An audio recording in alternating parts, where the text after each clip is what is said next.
Abosia TV. Enyansafo nko anehwe. Na yemfa momra Abusia 1 TV. Abusia 1 TV no agye se enyansafo nko anehwe wagini ma. Wasabia ku donto mo subscribe ni nyina enyansafo. Sanse wo mutie enyansasem na wa hanom. Taw na enya na yenko. Ghana mampanyi John Dramani mama de aba betudwa. Se nyame ya adom na niam ekoye se de eko na IMF International Monetary Fund. We beye bre twato a Ghana eko a yenko bim. Preba kumba be se du ensu ni ayakọ. Na eno na Ghana fo binum kire wo madwen de efasa ensimu. Ghana mampanyi John Dramani mama ekasa wiye no. Ye be kọ ne ekwa akotie. Na odun ne chie no ane ekọ nkane finance minister Yera Kenoforiata ensem ode tu dwa na fa IMF ya hu bi ode Bible to ho ye mfato onde ne mu ze okotu Bible pa. Ade ye mfato ho a wo chire mu se NPP preso no abampapa aba wo mu nko IMF biem enya previous government no mu nko biem no ye nko ne nko tie Ghana mampanyi John Dramani mama IMF asem okan ene enkane Kenoforiata ono so nsem a ode tu dwa no ye ba beto aso na ye de amam to a level that no succeeding government can reverse.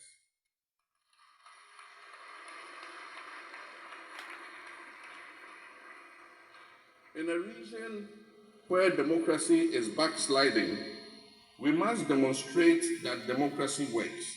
I can assure Ghanaians also that we will not relax the current fiscal discipline and efficient management of the economy, even in the election year of 2028. It must be the 17th and the last time that Ghana goes for a bailout from the IMF. As my colleague, Deputy Minister said, we are not going to the IMF. Whatever we do, we are not. The consequences are dire. We are a proud nation. We have the resources. We have the capacity. Don't let anybody tell you. Like when Joshua, Caleb, and 10 others went to spy on the promised land. And only 2 of them came to say that we can do it. And the 10 went around the community, murmuring, you can't, We are not people of short sight.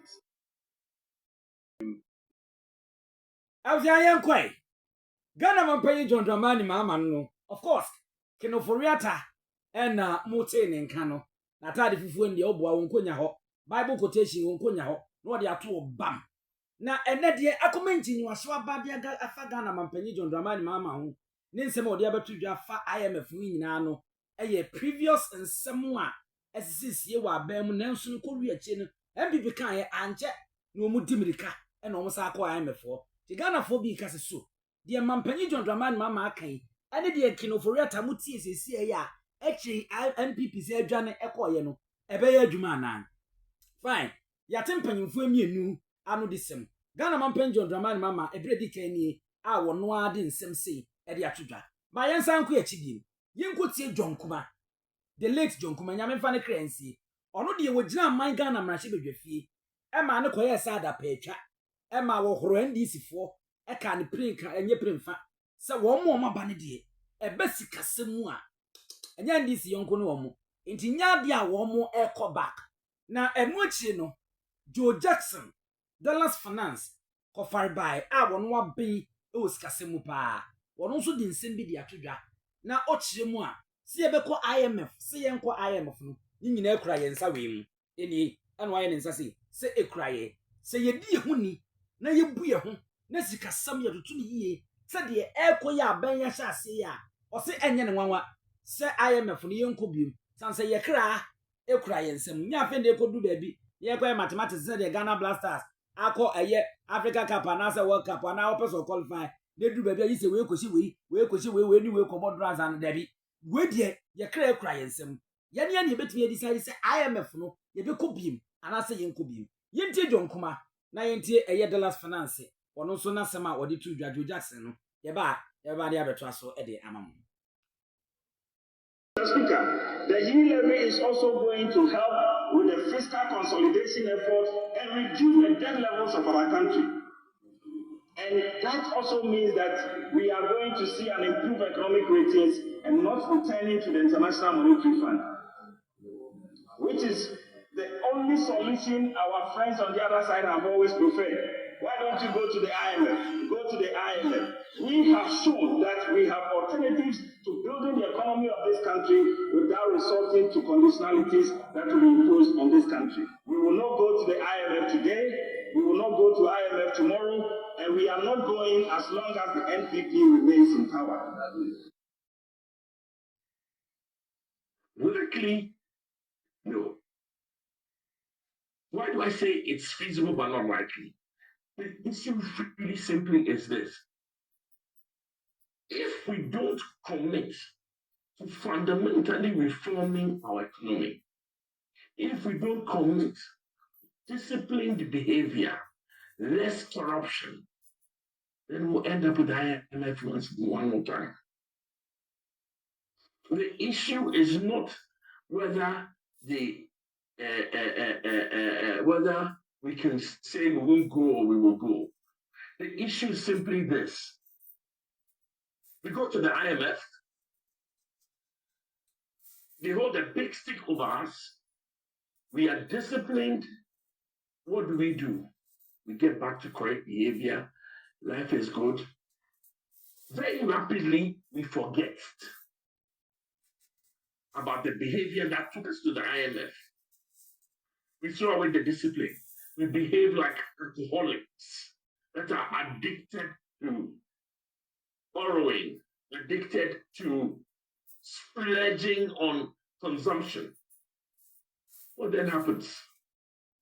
We fall into trouble again, and we keep running, cap in hand to the IMF and say, we beg. We will not go to the IMF only if we are disciplined. We will not go to the IMF only if we change the economy fundamentally and we learn from the mistakes of the past. So long as we keep forgetting the mistakes of the past, so long as we throw away discipline and go for popular consumption-based borrowing, hey, forgive me, but we'll be back with the IMF. The president says he hopes this will be the last time. If he continues in this wave of discipline shown by his Minister of Finance, shown by his Governor of the Central Bank, then in the 3 years left, we can guarantee we won't go to the IMF again. But if that discipline is thrown away, we will end up with the IMF faster than we left. So it's up to us as Ghanaians. You don't want to go to the IMF, be disciplined. You don't want to go to the IMF, learn from the mistakes of the past. You don't want to go to the IMF, start undertaking the fundamental reforms of this economy, the difficult decisions that have to be taken to make sure that we don't go there and beg again. So essentially, whether or not we go to the IMF is in our hands, it's directly within our control. And you talk about all these indicators in the right direction, the president committing to ensure that this is done. He says he's hoping to build that economy while he's in office over the next 3 years ahead of him. But whether or not this is going to happen is directly within our hands, is it not? It is in our hands. It is here. We can either decide to do the right thing or we can decide to grab. It's up to us. I see. But you talk about the difficult decisions that has to be taken and then the structural reforms that have to be in place to ensure that indeed this hope and the expectation of the president has, as Noble says, will be achieved, that we would control the fortunes of our economy and not go to the IMF for help after we've messed up. Do you see indications of these difficult decisions being taken, the structural reforms that you talk about? Any indication that it's being done or will be done within his tenure while he is president? I must say that the 24-hour economy document promises hope of the structural reforms that we're talking about. It is yet to be executed. And if you are hopeful like I am, then we are hopeful that it will be executed and those changes and structural reforms will start. So that's where my hope comes from, that this 24-hour slogan will be turned into proper reform of this economy, such that we start to feed ourselves, such that we start to export more, such that the I see, but talk about the export, you see, and that's why I want to hold you on there, because import substitution is one that we've talked about over the period, in improving our manufacturing, and that's one of the major areas that this 24-hour economic policy seeks to address. But beyond the hope that you have and you talk about, what else do you want to see, at least in the year 2026, in actualizing the details of this 24-hour economic policy? Well, first of all, there's a document. Hope is the document. Reality is the execution. At this moment, I have abundant hope because the document says the right things. The execution we'll start to see in this year that we are in. Listen, you could never discount the effect of the environmental effect. We live in an era of global warming. So all around us, there are issues. Environmental disaster on this economy. For example, gold is a key part of our growth process. But Galamsey sits there, squarely front and center, and says if we don't fix the Galamsey problem, the growth that we expect from gold won't happen. So we want to fix our Greek, but we cannot fix our Greek if the environment is bad. So the environment is a critical part of this whole process. And fixing it becomes an imperative rather than just a simple choice. Okay. Mr. Jackson, thank you. Thank you very much for joining us on Ghana Tonight. And on that point that you ended on the environment today. Abjafo, no, the last finance, and or in some Edia to dry Abian say, and indeed, so we ran some opinion, you have been with Casemodi to Jana. Would him say, a man a cry any iron sim. Yani a pessia to turn and say, better to not then say. I may be a better could Jania to IMF. Said the Arabian people communicator. What has antimantimo kind, a bronze and sopra can be. Sawa Bodama and Aqua IMF. What Jimmy and Aqua IMF. William Yanza and Aqua IMF. And indeed, IMF no kwa won kra na betro for the usika faye. So I say, fa weduma fa weduma. Si say ni aye wunyansa na edi e ho so ne atoto e niam a. Said the eko ya. Nya de betimi akọ IMF no bi. Ye nkwa hwe wo no mo makọ akonyan. Ghana mampanya sakasa e de afa gada ense ho gadam si. Enkode a ofri say wo mo akọ blue water gas no ene nimus no ama obo wa amaba so ama waka nsem bi ofri say ankakra no ensachaye kakra eba eno so yenkotie na owie no panni bi a wono nso wonim de pa e wo garanse emu no enso de nsem bi e de atodwa ama wakasa e de afa nsem a Ghana mampanyi John Dramani Mahama e de betu edwa no John Dramani Mahama says Galamsey, the fight against illegal mining, is beginning to reap some. We appreciate the work that NIMOS and the river guards are doing. Apparently, the river guards had operated upstream where the mining was taking place, and so it had changed the color of the water. And so that's why I'm encouraging you to keep up the fight and even strengthen it. Enter the fabric of our people, that it's not been an easy fight. Communities have mobilized to attack, the task force when they have gone to enforce the ban on illegal mining.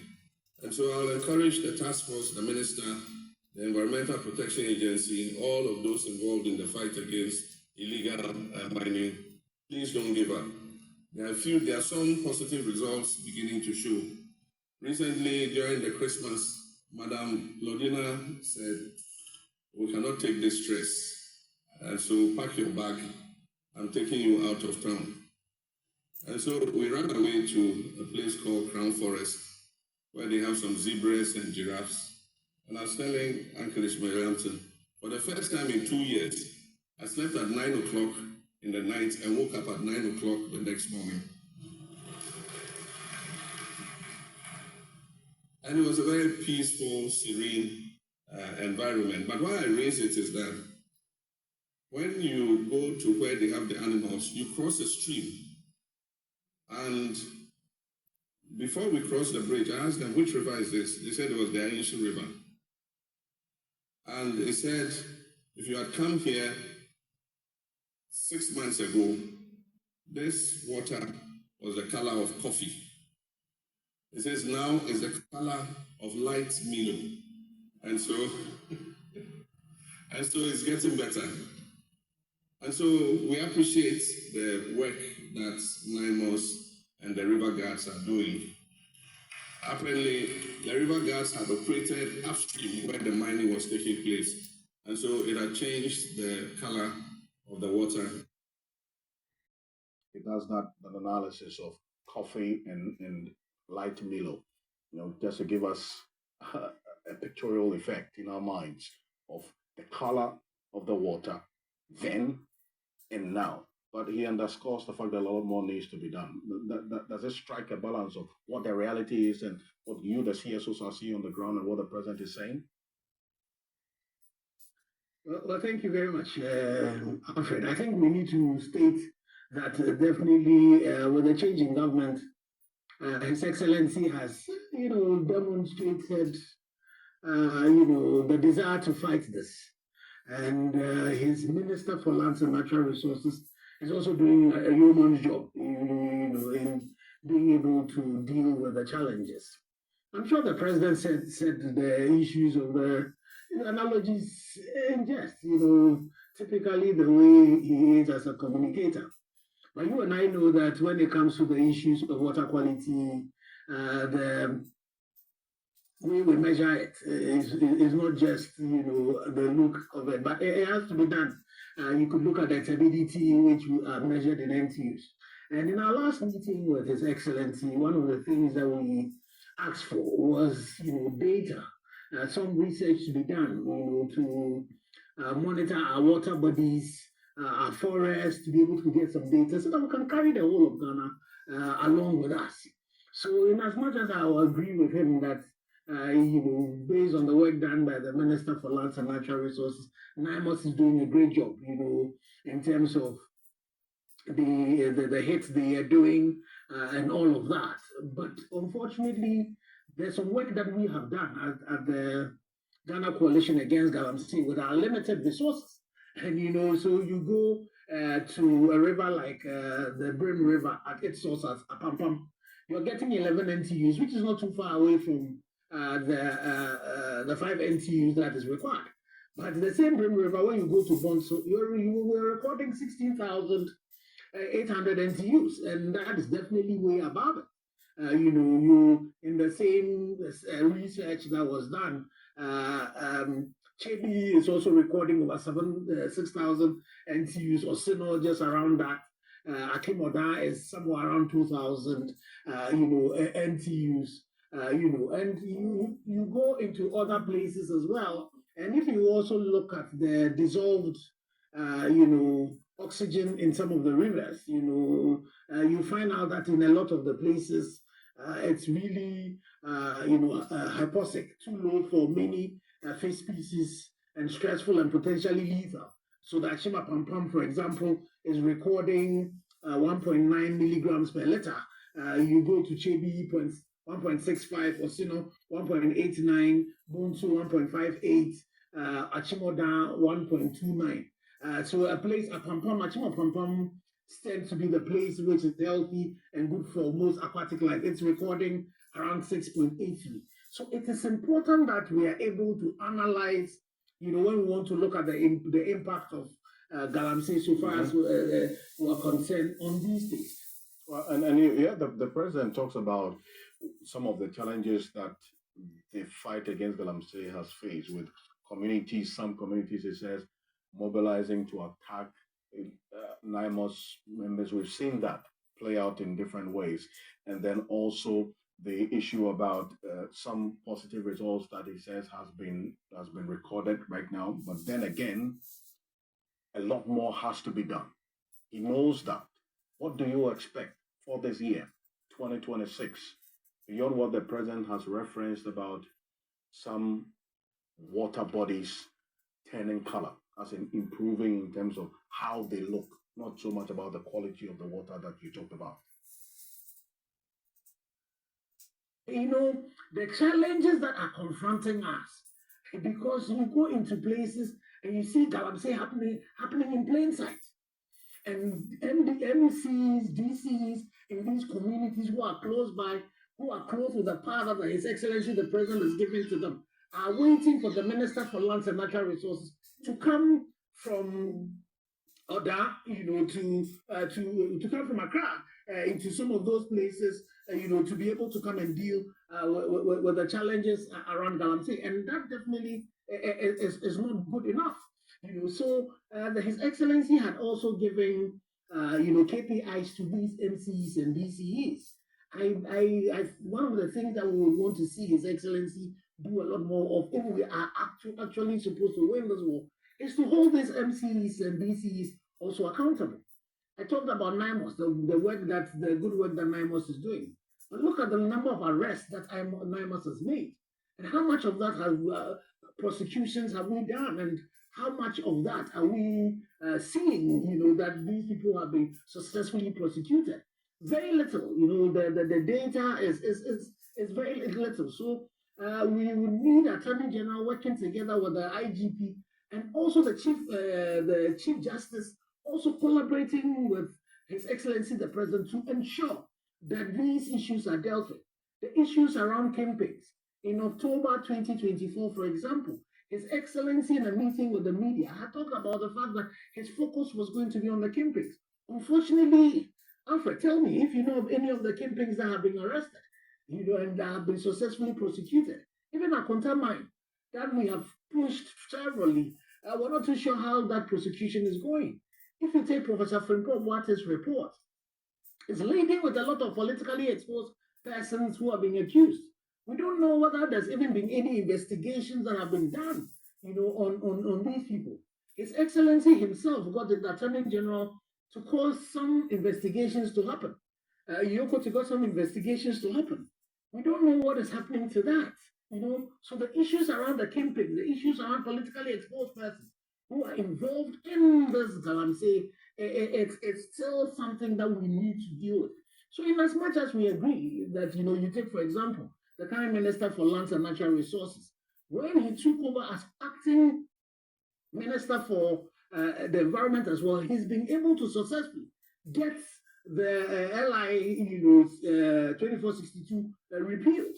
And that's a positive step. But then what is happening? In our meeting with His Excellency again, we had raised issues about NIMOS. NIMOS had told us about the fact that they were going to establish bases, permanent bases in some of this community. I'm not too sure the NIMOS have had the resources to be able to do that. And so that's still outstanding. So there's a lot more that we need to do to be able to deal with this scourge of Galamsey. It's still a national security threat. The issues, currently one of the major challenges that is confronting us is the issues around cyanidation. We have some of these illegal miners who go to places like Burkina Faso and bring these Burkinabés into this country, and they are doing something they call in situ leaching. The pits that they dig, they do the leaching right within the pits. And these pits are not lined like the way if you take the large-scale miners. They will line these pits so that the cyanide does not leach. So this cyanide will leach, get into groundwater. If there are boreholes around that, there are situations where they had to take the EPA to intervene, with some of our large-scale miners to be able to save big communities from dying. So there are major existential threats that still exist that needs to be dealt with. And so those are issues that we need to look at. We definitely can look at the issues around excavators and the work that government has done with excavators, controlling it coming into this country, and then the issues of registration. The tracking, again, that's another place that was started by the previous government. This government is moving. We need to see a lot more speed in the issues of the tracking. Right. Engineer Dr. Ken Ashibe, I thank you for this. Thank you for joining us on Ghana tonight. Your friends say any idea. You don't need to tell somebody so when you yourself and son where the a gather and say corner a kono. Say indeed, dear John Draman Mamma can say no cry, won't. And then no cronswa, won't. It's now when me and one more. And you'll be the best in a catch as a koye and asking koye, minu na ye be home. Now we idea at the pass and back one at the papa. Is a minoka say petrono. Aba makwatwana eda 10 petrol that 10 cities 39 pesos 10 cities 39 pesos and the diesel no eda 11 enti senye eto 1 city na buy ne de beto so no a na senka petrol do single digit was we 1 city every 10 city 39 pesos ma na sa kan 9 cities 39 pesos and only 1 city at the free 11 na ye diesel no so a na kan no kra na jam de nya ma single digit but and also that 10. To be frank with you, the government is doing something marvelous. What's your bonabaso? Me bear we are see many free ya. Yes, see who we dear kwa memoniade. I think that's the first time I been be ban the first year no. And then the first year pepe. As a near messy so, na near man the dead from na near maso attitude ya. The aka any before na you man. A 24 before no be ni woman. Ya naka. Sir. You're very reflective with your sorrow now, your pono, a very reflective with your life. So, yet me, Unyans as a nano. Sana can any a brandy a coffin near money at the bar. Dollar and says what? It's $1 that's 17. Now, what on more 150. And then Abatana. Now, what on the amount near 145 for Ukuno. Only having 10 power. So, I'm said, yeah, aka a yen. No, why you don't call near idea what you treat me. Ain't he? Yanni ever na the aka no. You bet me. Nya niema yi se enne kopek akasa Duncan Williams wono so akasa wode nanu disem de atodwade afa patunu a adobafo nyina ebo aban no so yenko na yenko hwe no so na yemra. For the opportunity. This is honestly for a very long time one of the biggest windows as far as price movement is concerned locally. I was shocked to see this early morning around 6:30 a.m. Gual cutting back almost 1 cedi 30, 1 cedi 50 pesos for both petrol diesel, and for the first time, even the RON 95 they have gone down quite significantly. Just an hour or two later, you get Star Oil responding to say that where gold had gravitated towards, they will go down further, just to be able to still keep their stranglehold on the market. And I think that consumers have been very, very excited today. Somewhere along in the course of the day, you also saw Total come up to also beat down their prices, although it couldn't get to the levels that you saw Gull and then start doing earlier. It's been one of the finest days as far as the deregulation program that we commenced somewhere in June 2015 is concerned. Our initial fears were to do with the possibility of cartels coming up where they sit in a room and decide one price to sell to you and I. Today's development downstream has demonstrated that we are gravitating to a point where the OMCs are able to independently, work out their own pricing in the interest of the consumer, such that the consumer will be attracted to their forecourt. So, Alfred, it's one of the lucky days for some of us industry watchers downstream.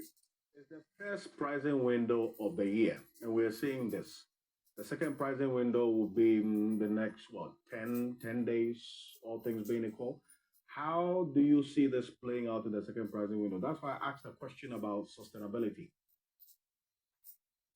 Truth is, we don't give enough plaudits or credit to the Bank of Ghana and, for that matter, the handlers of this economy. One of the key reasons you are seeing these adjustments downwards has to do with the local currency. You saw in some part of December, the city was struggling. Fortunately for you and I at this point, the city seemed to have rallied to around 10.4, 10.5, which is a departure from the 11.5 it was some days ago.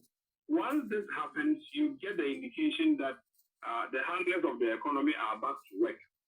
Alfred, they've already announced that the month of January, they are also pumping in some 1 billion USD FX or dollar to be able to take care of the importation phase.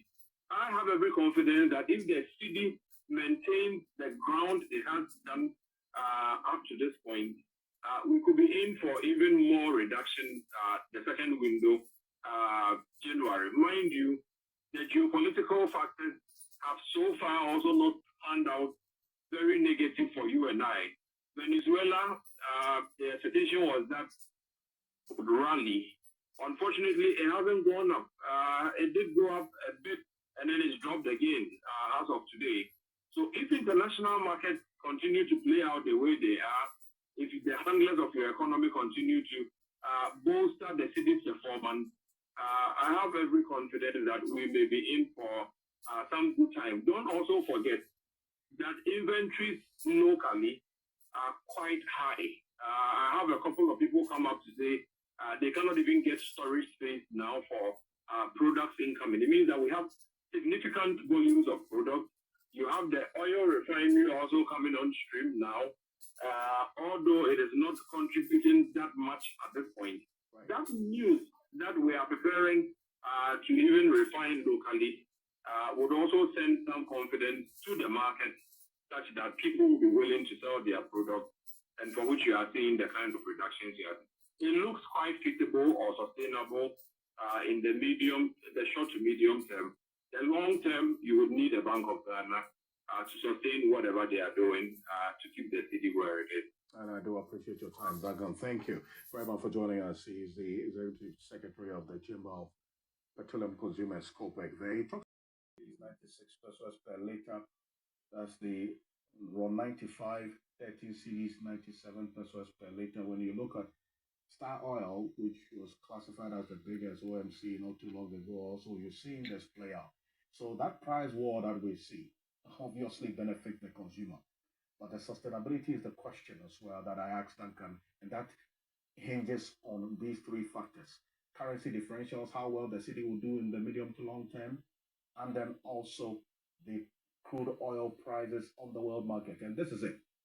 This is what's happening on the world market. If you look at the Bloomberg terminal, crude oil, that's Brent crude, has been inching up. In fact, we saw a 1.66% increase in price of crude, that's a Brent crude, on the world market to $61.75.